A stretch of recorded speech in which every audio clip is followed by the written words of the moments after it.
Hey, this is Maurice Sims with WCS Property Solutions. I'm going to be doing a 4-part video series about sellers. I'm just kind of going over the sellers that we use, how we help them, just to give you a little insight on how we work with people to kind of accomplish and help them in situations when it comes to real estate. So this one here, this property that I'm at behind me here, this was a tired landlord.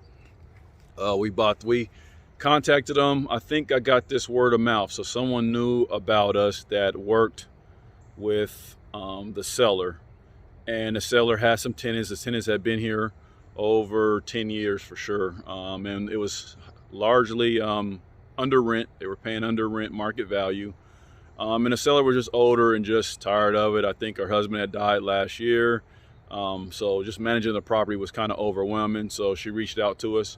We sat down with her and talked to her about her situation, what it was. Her main concern was the tenants, that she didn't want to leave the tenants if she sold it without a place to stay.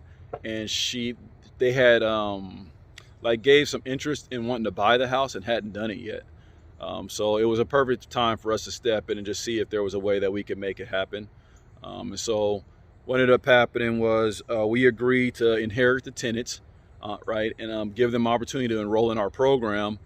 And if they, enrolled in the program, then they would stay there, and we would put them in a position to buy it. Or if they didn't, they would move out, right.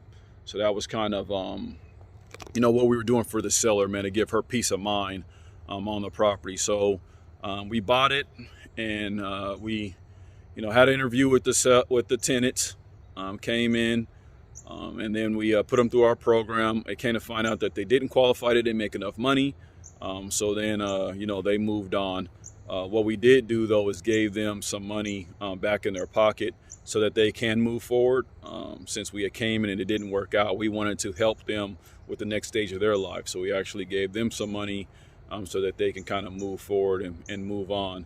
But this was a situation of, sitting down with the seller and figuring out, not only did she want to sell, but what was her concerns? What were her things that she wanted to do? So we gave her a fair price. We gave her a fair price on this one.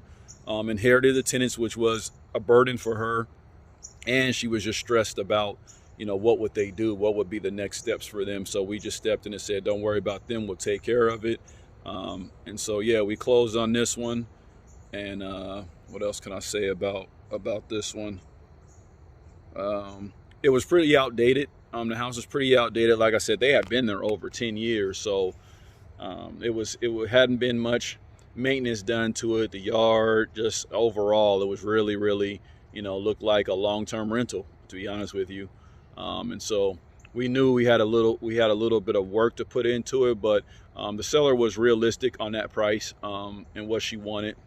Like I said, they had owned it for so long that she understood that they had made good income over the years, but they also didn't have the income to improve the property, right? So she was realistic about that part, and so it was an easy way to come to an agreement on this property and move it. So so now we bought it.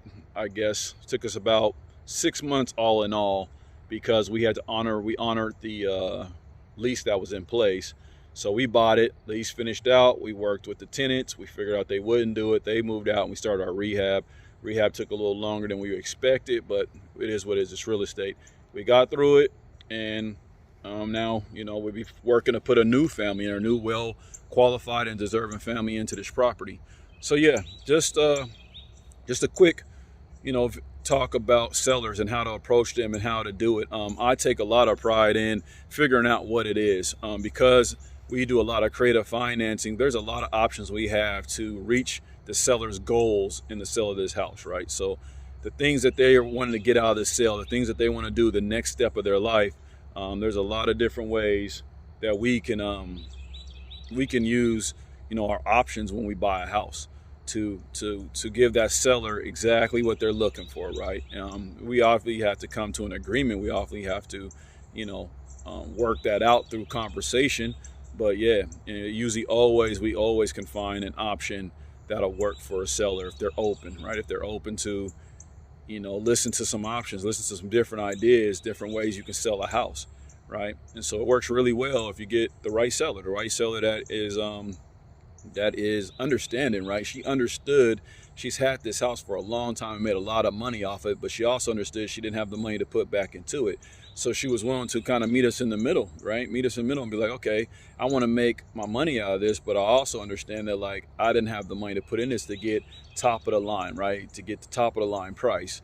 So, we worked it out. We worked it out. She was happy. She was ecstatic at the closing to kind of get this off her plate. This was like her last kind of piece of, property, or maybe stress part of her life after her husband died. They bought this together. He kind of managed the property and everything after he passed. It was kind of like her burden, right? So like this was that last piece in her life, after the loss of her husband, to kind of like get that off her chest and get that and move on with her life. So she was ecstatic we came in. She liked the fact that we worked with tenants and we work with families. So that really gave us an edge in this situation, because she did care about her tenants. She did want to make sure they had an opportunity and just didn't sell it to someone who was just going to kick them out, right? Unfortunately, it still didn't work out for them, but we gave them every opportunity to kind of make that work and make sure, they were first in line before we did anything else. So that gave her peace of mind. She liked that. So, there's a lot of advantages to this game, to this type of business, right? If you put people first, if you keep your moral and ethics, a lot of times some really good situations, you'll get some really good deals, and you'll meet a ton of nice people, good people, and help other good people, right? So just keep that in mind. That's my advice in real estate. But yeah, that's about it on this one. So next week you'll see another video. We'll talk about another type of seller, and so we're going to do that for the next 4 weeks. So I appreciate you tuning in and listening to me, and I look forward to talking to you guys next week. All right, take it easy.